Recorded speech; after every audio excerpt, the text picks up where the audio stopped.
All right. Hey, everybody. Welcome back to another episode of the Movie Talk by Movie Fans podcast. We're trying something different and going video style. So you get to see what we look like and you get to see us battle together. And so this episode, we're talking about movie genres. There's lots of movie genres out there, or there's probably only like a handful of them, but for whatever reason, we flock to them. But mainstream audiences, they don't always get on board.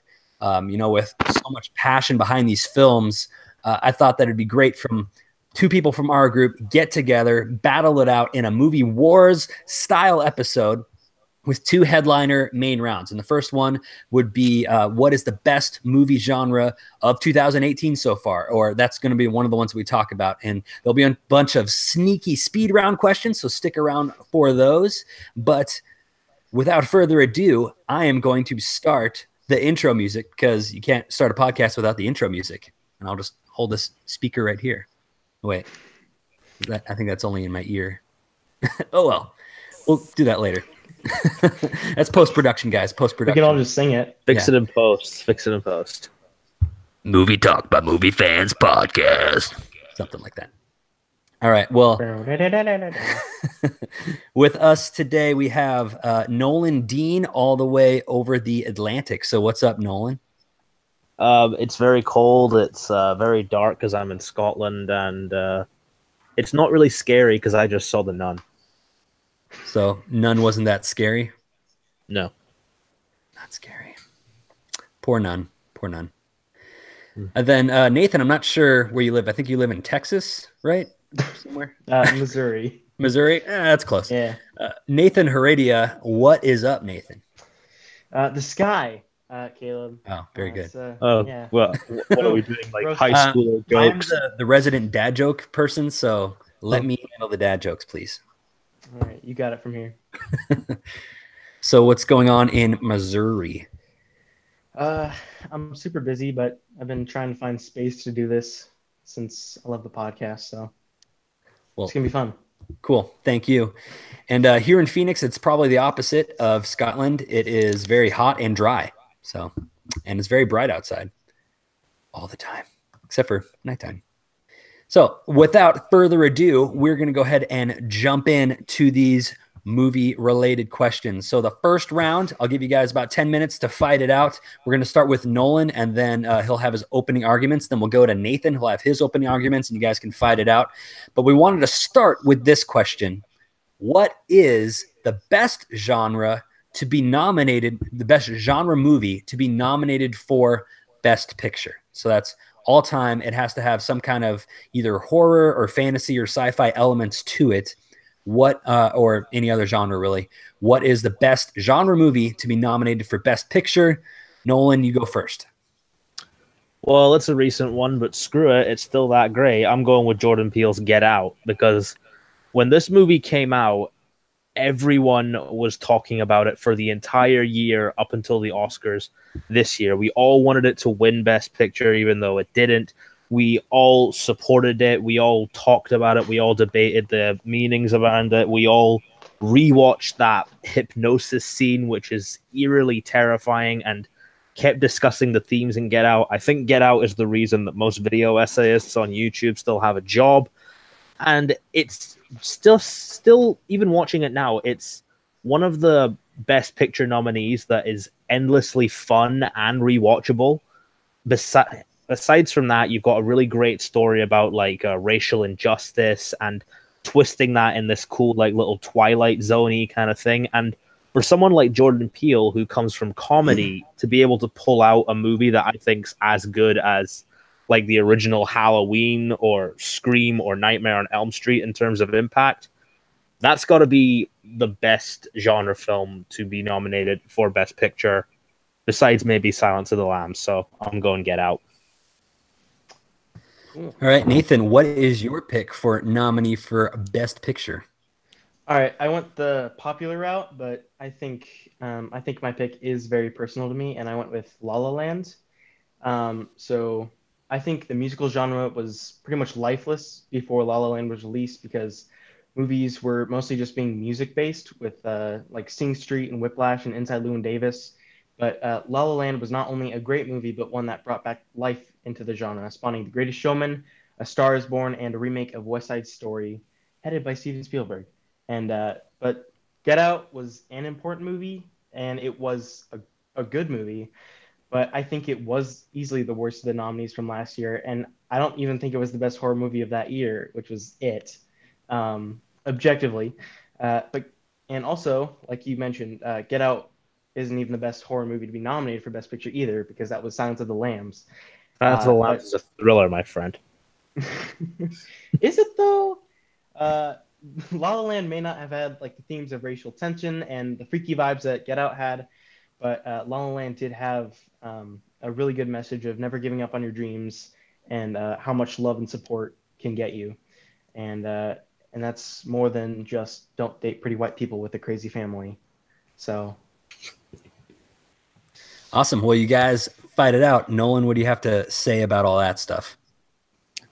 Well, now I like La La Land, but I wouldn't even say it's like the best recent musical to have come out. And the fact that it gave birth to The Greatest Showman, I don't even think you can use that as a positive thing.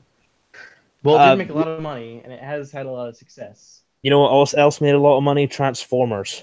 But we don't talk about those in the same light. But You Get can't get Out, that kind of critical acclaim though. La La Land never sparked the same discussion and debate and conversation that Get Out did. Whereas when you're looking at like what a best genre movie is, it's not only something that's really technically well filmed and well written and well executed, like La La Land is, it's something that generates discussion.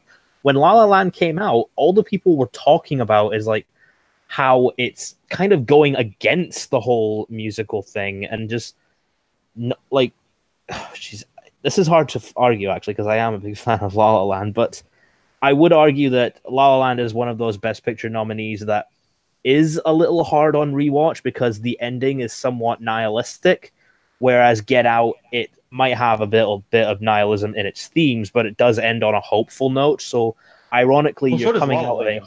you're coming out on out of a horror film feeling better about the world than you're coming out of Get Out. And with La La Land, yeah, you've got the whole thing about like not giving up on your dreams and stuff, but showing that final scene doesn't really play with the whole dreams thing. It kind of shows what dreams cost. And I don't know if you ever read Neil Gaiman's Sandman, but they have a similar thing with Shakespeare there where he really wanted to achieve his dreams and he managed to achieve them, but they came at a cost and that made him like lose all the people around him, the people that really mattered. So it's kind of weird messages there that La La Land's giving and then wrapping it up in this sort of like happy-go-lucky musical and then ending like that. It's a weird tonal shift that makes the rewatching kind of hard for me. But I think okay.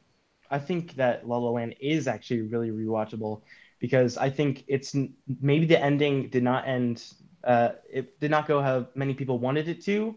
Like my mom, she was really angry by the ending, but because she loves happy endings and all that. But I think it was a happy ending, just like I think Whiplash was a happy ending because it may not have been the perfect. Everyone's together. This is a great thing, but it was more hopeful. And I think Get Out it does have a super hopeful ending, but La La Land it kind of looks at everything that the rest of the movie had done and then kind of puts it in perspective, where it shows that the that it doesn't matter if who you end up with as long as you've accomplished your dreams and you still love each other, which they obviously did, not in the way they had before, obviously, but it was still there was still a friendship there, and I think, and you did say that uh, La La Land didn't create the talk that Get Out did, and I think it did, um, in different ways More on the because negative side, though, let's be honest. well, Get Out tackled a lot of like racial things, and what La La Land tackled was just entirety of Hollywood, and how everyone always puts you down, and how you always feel like you're never going to get anywhere because that's how the world kind of feels like. Everyone feels like their dreams are getting crushed, and people are telling them they can't do this. And I think that La La Land did create a talk where you can, and it's telling the audience that you can accomplish your dreams if you really chase after them. And um, yeah, and I think it is impactful. And I think that La La Land was a little bit ruined because of the whole, well, not exactly ruined, but everything that happened with Moonlight at the Oscars, and now it kind of lives in that shadow where it's talked about because of that whole debacle, but really it is just a good movie and it got a lot of good reviews, just like Get Out did. But um, yeah, I think La La Land is the best. Musicals can be nominated for Best Picture anyway. Like the Academy is made up of like old white dudes in their 70s. They love their musicals. They love going to get their coffee and cake afterwards. So it's a pretty easy sort of Best Picture nominee. Whereas Get Out is a horror movie, and the Academy usually doesn't recognize those. They have to be of exceptional quality, generating discussion, and be really well executed in order to stay in their minds. And the fact that they gave it to Get Out as a nominee, and even nominating Daniel Kaluuya for Best Actor, that shows a lot of confidence in a genre that they haven't shown confidence in for a long time. Like I said, I think the last time they nominated a movie that could even be considered horror, I consider it more thriller, was Silence of the Lambs, and that was years ago. Musicals have been getting Best Picture nominations for decades. There's nothing new there. Whereas Get Out, I think, is more pushing boundaries to what the genre can do and what it can be, and when it relates to real life stuff and executes it in an interesting way, that's something that I think should be awarded more in film than just a pretty good musical. That's all I'll say. I do agree with you on that because I think horror as a whole is yeah. I think horror as a whole is kind of undershadowed because of everything that happens, like really crappy horror movie blockbusters that have been released over the past couple of years. And I think Get Out, I think Get Out rightfully did deserve an Oscar nomination, and I think it did did deserve the nomination for Best Actor. But you did say that La La Land was just because it was a musical that it got a nomination, and I think that's really untrue because La La Land, because musicals just like westerns were pretty much a dying genre, and True Grit kind of brought that whole entire genre back to life. And I mean, sure, you got your Disney movies coming out where they sing songs and everything's happy all the time, but that's not Don't really you what dare diss High School Musical. that's not really what musicals are.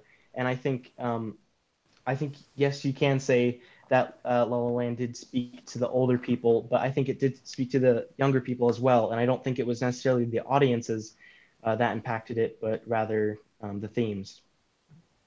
Which I could also say for Get Out, and the fact that it stayed in the conversation throughout an entire year and it's still talked about nowadays, that I think it's going to have more lasting quality, and it had a higher impact on the genre. It might have paved the discussion for movies like Black Panther and Black Klansman to come out and keep making those impacts, which is what I think a great movie and a Best Picture should do. A Best Picture shouldn't be something that's just like expected and it's just kind of fades away after a couple years. Get Out is here to stay, and it is going to keep being an influence for a bunch of new directors to come out and show their takes on these kind of themes, which we've never seen tackled before in that kind of style until now. You know, when Get Out was being advertised, I thought it was going to be a different movie. I expected them all to be just like basic rednecks, and they were just going to be like shooting them like with the trailer trash stuff. But the fact that it twists it and kind of shows a mirror to society, like, no, this is what you are doing. This, you are making these people uncomfortable by tiptoeing around them. Of course, there's probably not the whole Twilight Zone stuff. That's just some really cool creative stuff. But the way that it twists that and kind of shows the audience that, hey, you've probably done something like this, that creates discussion, that creates topic. And this is my final thoughts, I guess. But Get Out will be talked about more than La La Land. It will, and I think it's going to inspire more than La La Land. La La Land's more a tribute to musicals, whereas Get Out, I think, takes the horror genre and elevates it beyond being something new. And that's why I think it should have won Best Picture. We should award those movies. You were saying that Get Out creates talk and that it kind of shocked people. And I think you could say the same thing about 50 Shades of Grey. It generates talk. That's in a different context, though. This day, but that doesn't necessarily make it great. I do think Get Out is good, but just because 50 it Shades of talks Grey about is a things that are meme. not always talked about does not mean that it necessarily was the best genre movie to be nominated for Best Picture. All right. So got it working. That was a great round. I think you guys both brought a lot of great stuff to the table, and I think it was hard for you guys to battle against each other because I could tell that you kind of secretly liked the other person's pick. So I love La La Land. It is so hard to argue against that movie. yeah, I think if you were in the movie group that year, that's pretty much the only movie people talked about until like Star Wars came out or whatever. But like that was the movie, and people are still talking about the movie in our group. I'm not sure how much people are talking about it outside, but I thought that Nathan brought up some really good stuff about Get Out. But ultimately, I think that Nolan kind of slapped you silly when it came to some stuff. The fact that it was an underdog movie, that it was still nominated and also nominated for Best Actor, not just Best Picture. I think that says something about it, even though it's a horror movie and you just don't see that. The themes, trying to read my notes here. And then Nathan, you kind of agreed with Nolan a lot when he just called it a pretty good movie or a good movie. And I think I just Well, I was saying I was agreeing with other parts of what right, I right. was saying. I like this kind of movie fight. It's like a polite exchange of words. Well, excuse me, but yeah. Yeah, I just thought that the knockout punch really came about halfway through when he said that is an underutilized genre, and then it was so elevated to the point where we're still talking about it, and that multiple things were nominated. And so for that reason, I will give Nolan the first point. Nathan, you made it hard on me, buddy. Trust me. Like, I adore La La Land. I'm a hardcore musical guy. Oh, God, Jonathan's going to kill me now. Ban. That's like an automatic ban. All right. So I don't think I really have like a sound to start a round, so I'll just use this one. Okay. So this next round, you're welcome. This next round, we are going to talk about what genre has had the best year so far in 2018. I think we've seen lots of different genres so far this year, so I wanted to throw it over to you guys and see what is the genre that has had the best movies this year. And this time we'll start with Nathan. So Nathan, go ahead and take it away. Okay. I have a long thing, so get ready for this.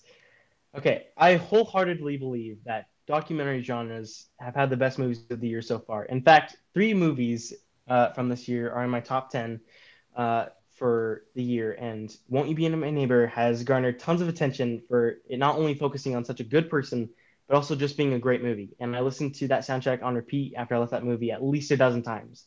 Another one is Three Identical Strangers. It focused around identical triplets who finally find each other after almost 20 years of age. And it, like Won't You Be My Neighbor, is not only just a good documentary, but a fantastic movie by itself. And it also raises questions about nature versus nurture and what it really means to be alive. And 3 additional shout outs worth mentioning are Evil Genius, American Animals, and Wild Wild Country, which I'm currently binging through right now. So I can't really speak completely on that one.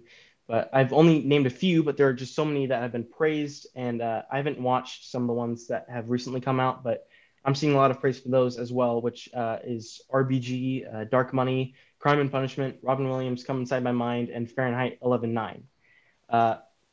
And I saw what Dean had, and I think there is a good amount of quality horror movies that have come out this year. But that's about it. I could probably list off a few good horror movies that have come out this year, but I could name even more bad movies, and I have made a list if you want me to read that. And there's the 2 best horror movies of the year aren't necessarily horror movies either, because A Quiet Place is more of a thriller, and Hereditary isn't really horror. It's a drama. The only horror part is the final act, and the rest is just a family drama with a dark tone throughout. Nathan, I'm so sorry, buddy. But he is right. I was going to pick horror, but that was before I saw The Nun. So I spoke to Caleb about this earlier, but I quickly changed my pick. Darn. And it's Okay. going to sound like a cliche. Well, I had a good one. But I believe the comic book movie genre Mm. has been one of the best it's been this year in terms of impact and the amount of variety we've managed to get from it. Like, obviously, you can start off with Black Panther, which takes more of a fantastical vibe to it rather than your simple superhero origin story. Then, of course, you move on to Infinity War, which captures the feeling of what an event movie is and what a crossover is. You have Deadpool 2, which surpassed expectations. Like, I thought it was just going to be another Hangover 2, but it ended up being a lot more heartfelt than I even think the first one. And in addition to that, you also have some really cool animated ones and some lesser known ones like I Kill Giants, based off a really great comic book that's very underrated and I don't think a lot of people saw, but it had a really cool, interesting, fantastical vibe to it as well. You had something like Teen Titans Go, which everyone expected to suck and actually ended up being pretty good. And not only that, but the ones that are coming out now, they look like they could change the impact of, say, genre movies, because Into the Spider-Verse is pushing boundaries to what animation can be and doing that with a lesser known like minority hero. That's probably going to have a great effect. And then you have something like Aquaman, which is throwing back to the whole adventure aspect. So I think comic book movies are starting to realize now this year that in order to be great, they have to embrace their identity and really just focus on that rather than trying to copy everybody else. So I'm going to go with that. And also because the UK sucked with releasing documentaries. So I haven't had a chance to see most of them, except American Animals, which is pretty cool. It's not even really a documentary. It's like half thriller, half documentary. I think it. I think it is technically a documentary because I think it is like a PBS thing where they pretty much replay scenes, but it is focused on the real people telling the stories, and it is centered on their interviews. So I would say that counts as a documentary. But, Well, yeah. the good thing about this is I don't think either of us dislikes any of the movies that have come out in the genres, unless like you're like one of those film snob guys who smokes cigars and drinks scotch for breakfast, which I very doubt you are because you're 16 and you really shouldn't be doing that. But Yep. seeing how these genres, and especially the comic book genre now, is starting to embrace and take on the criticisms of past years and manage to really fulfill them into making stories that embrace their identity and really just show themselves, I think is a great sign and one that was needed, because a lot of complaints about them from the previous years were that they were beginning to get stale and blend together. In the first half of this year, we had a fantastical epic, a disaster war movie representing a comic book crossover, and a story about family. And then in the second half, we get a weird sort of trippy 80s Joe Dante sci-fi, and then an animated movie that we thought was going to suck but actually ends up being pretty good. And for the rest of the year, despite what you can say about the Venom trailers, that movie is going to find its audience somehow. I probably won't hang out with that audience, but it is embracing the identity of what Venom is. And I think Aquaman and Into the Spider-Verse are also doing the same thing. So it's a year that's showing that they're listening to the criticisms and addressing them and using them to make their movies better. Okay, so you did say, and you just repeated it too, that you were talking about Spider-Man Into the Spider-Verse, Venom, Aquaman, the rest of those movies that are coming out later this year, but that's kind of, they are coming out later this year, so we haven't watched them. So it's entirely possible that that Spider-Man could suck and Venom is probably going to suck, but I Yeah. don't necessarily think that we should be talking about things that we haven't seen yet, because I mean I could be saying that Venom is the greatest movie of all time, and it's probably not going to end up like that. But you did say that that Black Panther is important and that it's great and all that, and I totally agree with you on that for the most part. Um, and I think it, along with Get Out, I think the message and kind of the idea of the movie itself uh, has become its own thing. It's become even more famous than the actual movie itself. I mean, I do like Black Panther, but I mean there are several problems with it, and I don't think that it even is the I know best there comic are, book but movie of that year. But there's problems with comic books as well. It's just the idea that Black Panther was embracing its identity and Yeah. just showing that and having that impact on the industry.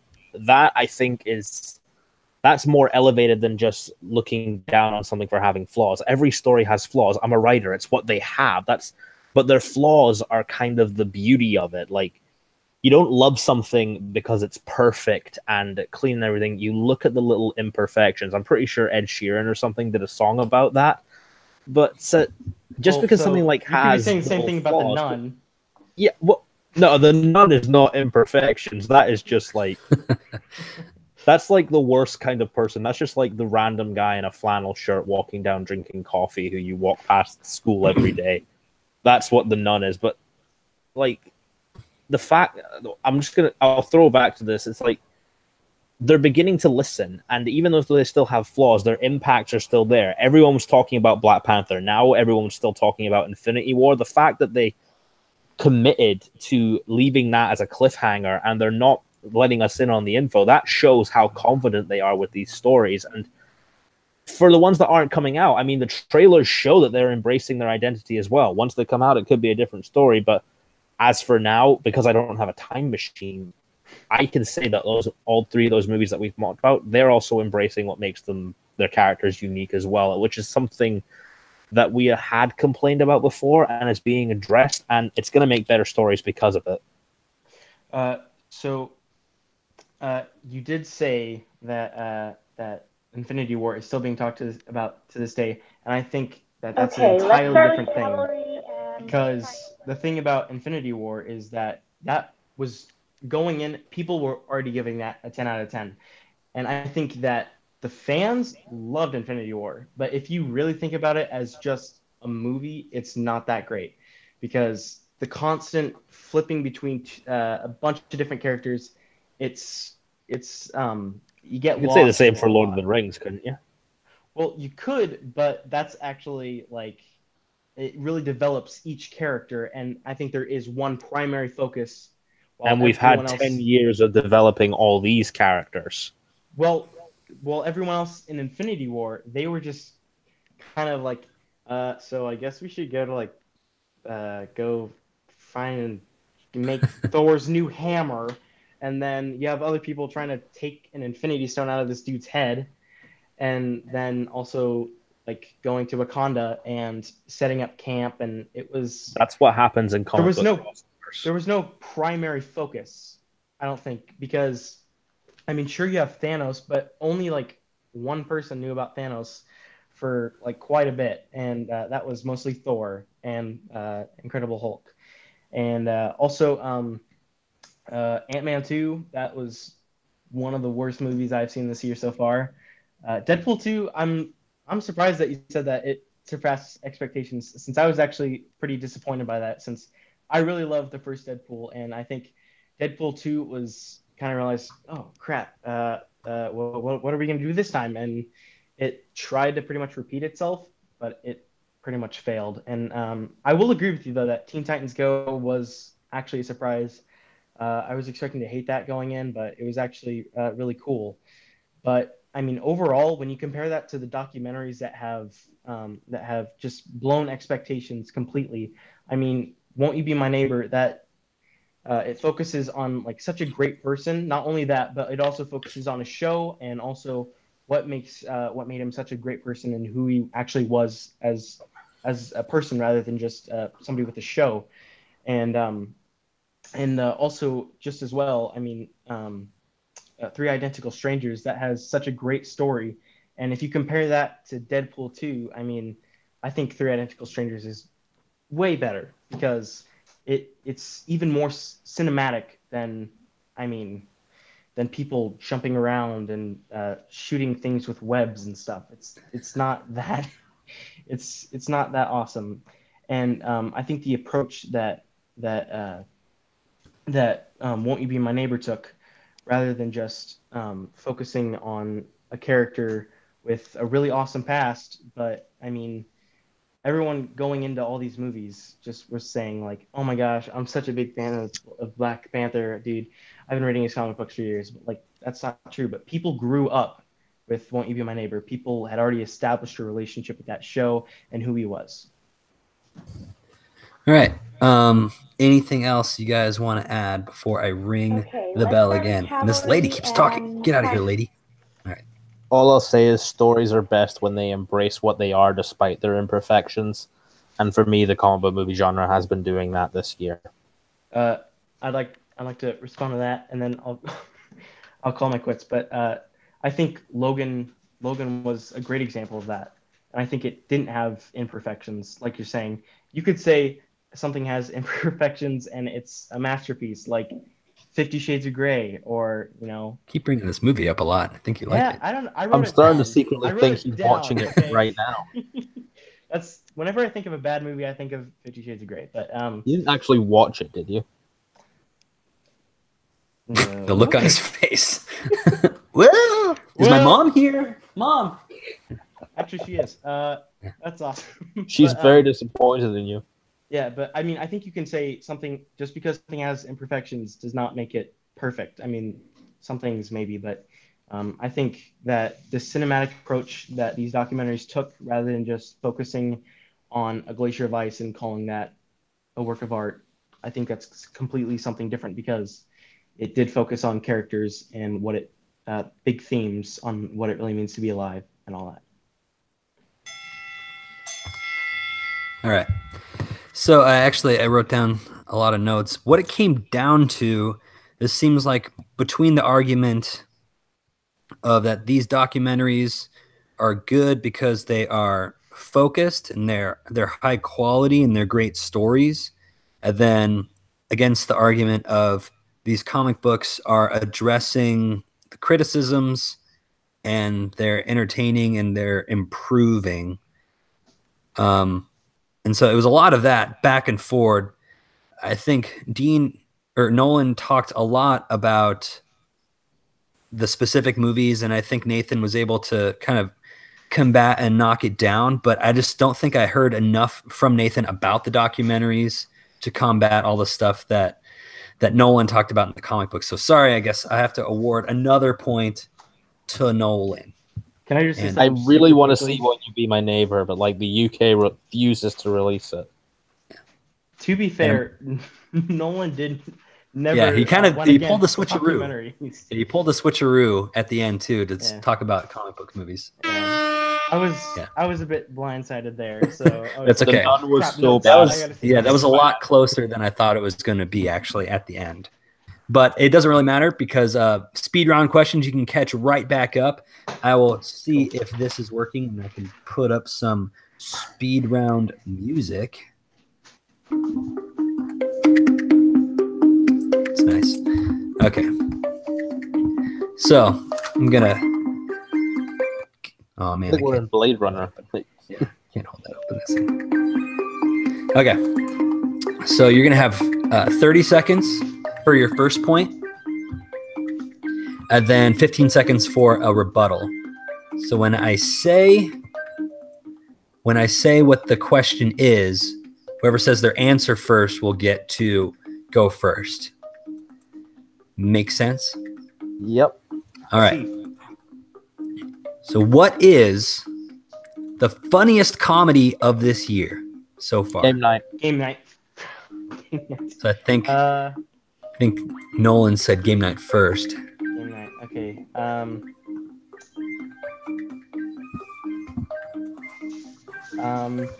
gonna go with To All the Boys I've Loved Before.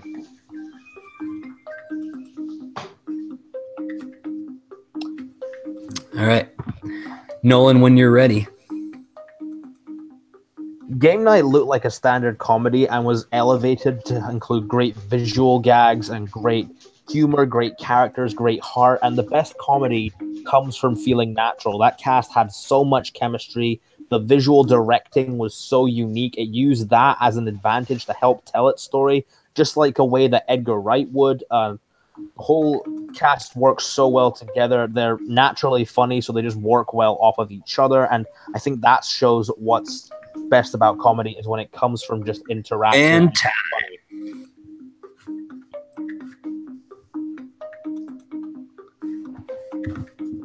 Whenever you're ready, Nathan.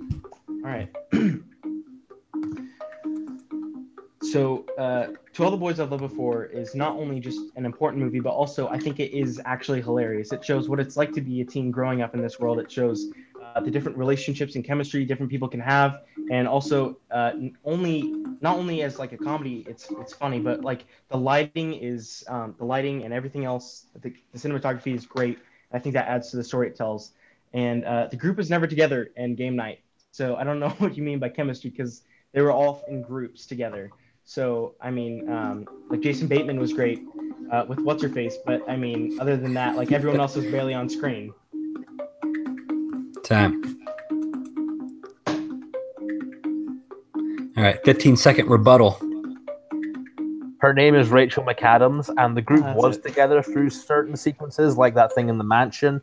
And To All the Boys I Loved Before, the book was way better. That's all. And time. All right, Nathan, whenever you're ready. Okay. They were together for like 5 minutes. I don't really know what you mean by that. Like maybe like within like the first 2 or 3 scenes, they were together and they were fine, I guess. But then they all split off and did their own thing. And To All the Boys I Loved Before, I've never actually read that book, but the movie speaks for itself because not only is the main character funny, but she's also added. Time. Dang. Okay. So I think, Nathan, you need to use your time a little bit better. But I think just for the sake of that, I think Nolan was able to just get out a little bit more. And so you did a good job of trying to knock his down a little bit. And I'll agree that the group wasn't really on screen all the time together. But when they were together, it was really funny. So I didn't hear a whole lot about why To All the Boys I Loved Before was funny. Yeah. So I will go ahead and give that one to Nolan. So Nolan has 3 points. Nathan has a 0. Read the book. It's actually very good. I do plan on it, but I was going to say, I did have a second favorite comedy of the year, and I totally forgot about it. And I don't know if you've seen the movie The Package. That's the first thing that popped in my head because that's the latest comedy I watched, and it was awful. And then I got thinking about Netflix, and I just went with that. But yeah, I was going to say right. Blockers, but Game Night, I think, Blockers. Edge. That was it. Okay. Maybe that was it. Whatever. I forgot about a whole bunch of comedies this year. It happens. All right, let's move this along. If you had to eliminate a genre from existence, not including drama, what would it be? Romance. Shit.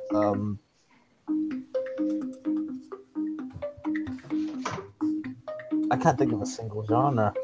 They all have their great elements.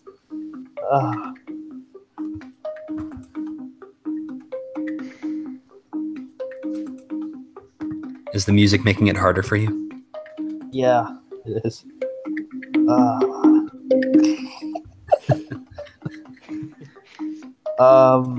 Erotica. Okay. We just went in a strange direction. Here we go.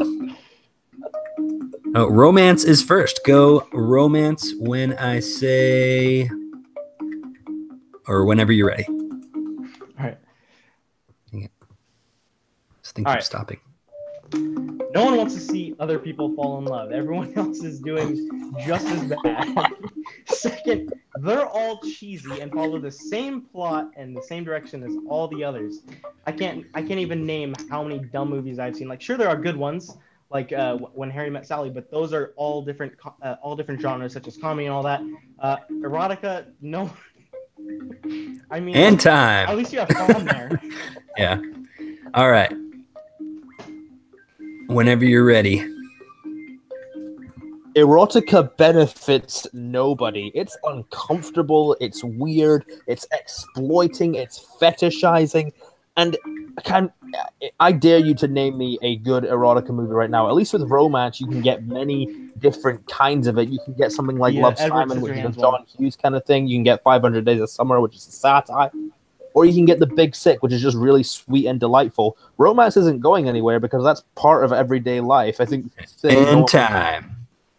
All right, Nathan, your rebuttal when you have a chance. You have 15 seconds. I think you just proved my point right there because I was just saying that like it dips into other genres, just like When Harry Met Sally, And I think that The Big Sick does dip into other genres such as comedy and like sure there's drama there, but I don't really think that's necessarily a romance movie. And also, no one takes erotica seriously. In time. All right, Nolan. Well, the fact that no one takes erotica seriously is the very reason that someone should come back in time from the future and go all Arnold on that shit, because it should be fucking terminated. That's why. And romance, at least it can make you feel good. Erotica just makes you feel uncomfortable. In time. Okay. Wow. I didn't think that we would actually be fighting this. But I liked Nathan out of the gate talked about how there are so many dumb romance movies. And I think he tried to make the angle that romance is always like the good romantic comedy movies or the good romance movies are always the ones where it's like romance is the subgenre. So I could definitely see that. But I think, again, Nolan said a lot of stuff about how erotica just benefits no one and it makes us kind of sad. And you couldn't name one erotica movie. So well, it's did useless. they really have names? I can't. Whatever.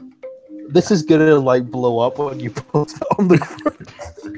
All right.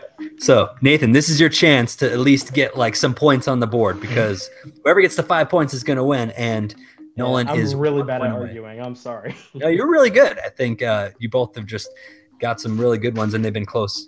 So let us go on to another one. All right. If you had to choose a children's movie from this year to show your child as their first movie ever, what would it be? Yeah. We'll go with U.S. release dates. Children's movie from this year.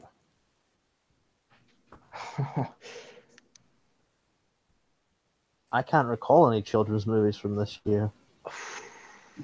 I got the cast list in my head, but I can't remember the movie. It could really be any movie, I guess. Something that's generally appropriate for a child. Won't You Be My Neighbor then? Okay.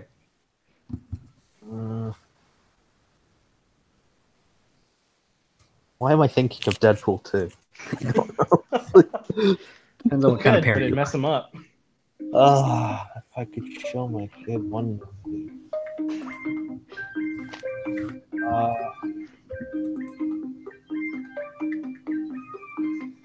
The music's getting to him again.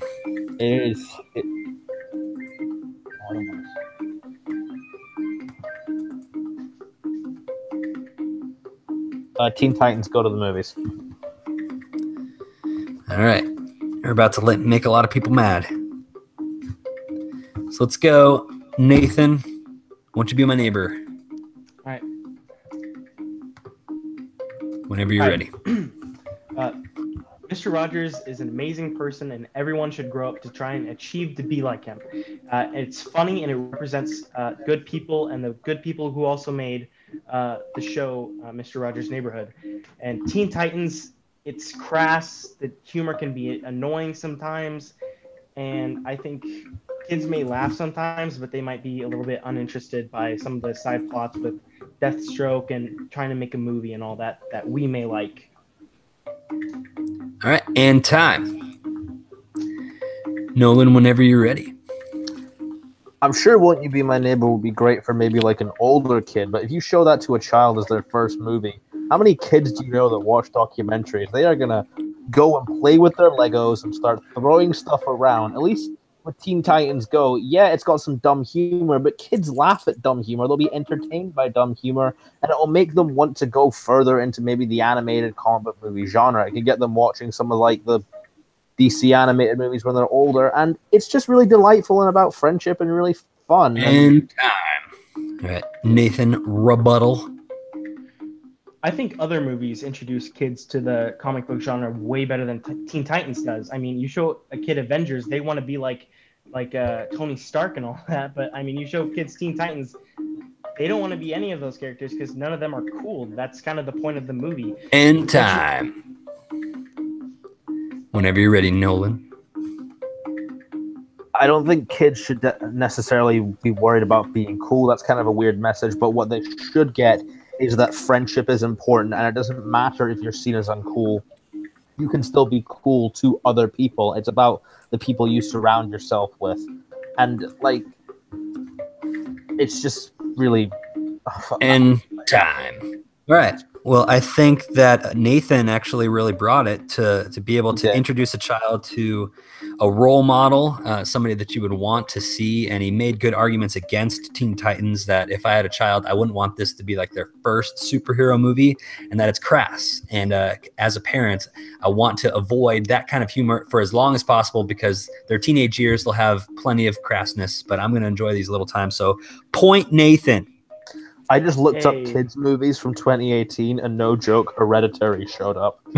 I mean, there's kids in it, but the correct answer was Paddington 2.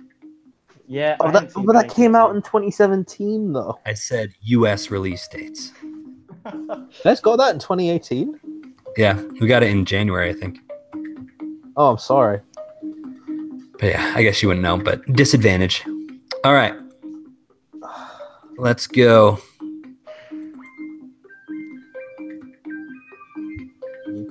Let's find a good one. What are two genres that don't normally go together that you would think should pair well together in an upcoming movie? In a movie that's already coming up? It can be an upcoming movie, or you can invent a movie, or whatever. What are two genres you feel like usually don't go together but should go together and would be awesome? I said action horror. Action horror.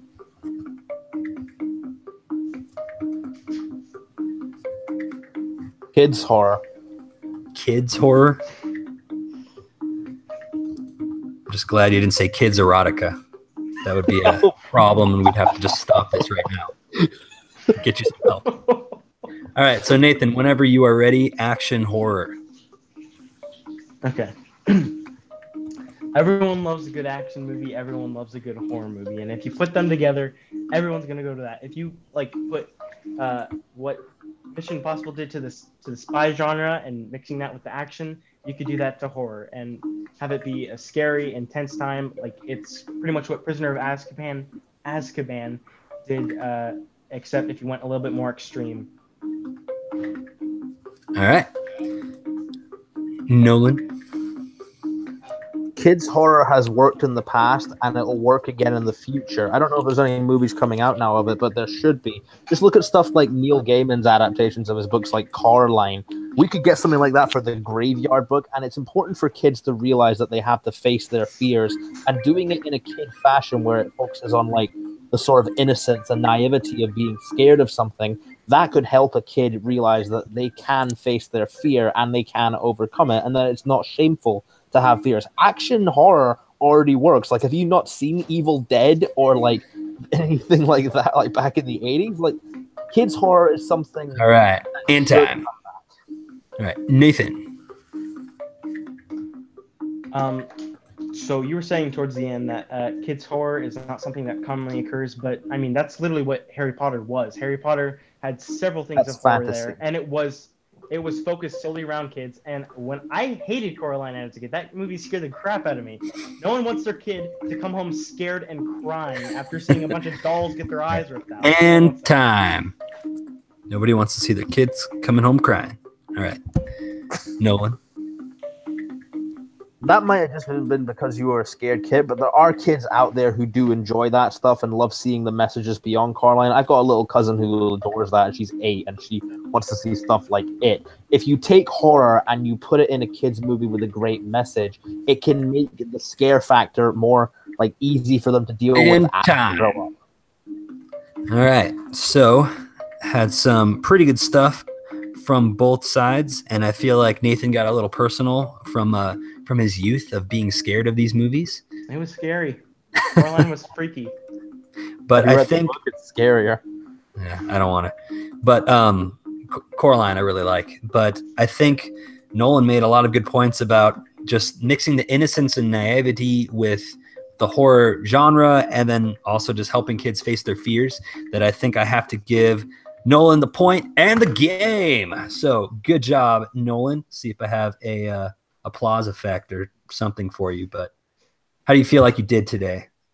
That was really fun. Like like I went to see The Nun right after you posted the question, so I didn't really have time to think about them. So it was kind of off the top of my head. But yeah, Nathan, we should talk more sometime on the group. You're a pretty intelligent dude. Yeah, thanks. Yeah, you're very impressive for a 16-year-old guy. And so I don't have an audience clapping, I don't think, but you can have this. Supposed to say touchdown. Did someone just die? What is that? Yeah. See if I have a better one. There's a. Maybe not. Well, this is a work in progress doing this video and live. Thank you guys both for being here. Any shout outs you want to give before we head out for today? Nolan, anything you want to plug? Well, you can always find my stuff at NolanD27 on Twitter. I just put a video up about Edward Scissorhands, which I had a really fun time doing, and I think some of the group already knows this, but I'm halfway towards getting a book deal. So, congrats. That whole kids horror thing, I'm actually doing that in my own story. I'm writing a little 80s kind of horror adventure about a kid who wishes for her favorite character to come to life, and then she turns out to be evil because, you need to have a bit of a conflict in there. But I'm really just getting into that and trying to get it done for the rest of the year. And my podcast with Morgan Robinson, it's a wonderful podcast where we talk about classic movies, is coming back later this month. So go check that out. Follow me at NolanDean27. And if you feel like it, talk about some great books that should become movies in the group, because I'll always come to those posts. All right, Nathan, anything you want to talk about? You have a chemistry quiz coming up that we need to help you study for? I do, but you guys are fine. You can find me on Letterboxd just by my name, Nathan Heredia. If you want, you can send me a friend request on Facebook, and we can talk or whatever. On Twitter, that's at Nathan Heredia, because I ran out of ideas. So yeah, if you want to follow me there, you can. Yeah, you can. So yeah, there we go. Yeah, and again, I'm just really impressed by your knowledge of film, your ability to talk about it, and just because you didn't win some of the rounds doesn't necessarily mean you didn't know your stuff. And I was really impressed by how much you love the documentaries and all that stuff. So keep doing what you're doing. And for those of you guys... I'm really bad at debating, so I'm not at all surprised. It's okay. I don't think I was ever really good at it. So maybe it comes with time, or maybe it comes with marriage. I don't know. Or maybe with a child. But thank you guys for watching this today. If you're watching the video stream, or if you're listening, thank you for listening. Remember that you can subscribe on iTunes and on Spotify, so you can just get an automatic download to your phone. And then if you want to go to Patreon and support us for $1, then that means that money, 100% of that money goes into a prize pool where we send out prizes every single month. And Nathan actually won last month's prize. And so he has movie tickets to go see whatever movie he wants to go see. And the bigger the prize pool gets, the better the prizes we can give away. And so I'm excited to see it to go see Venom. Yeah, you can actually just use it to go see Venom, or maybe just another documentary again. But yeah, the whole point of this podcast is to bring people closer together, to build more friendships, and to make your voice heard. So thank you guys for doing that. Since the intro did not work at the beginning, I'll play it at the end. See you guys next time.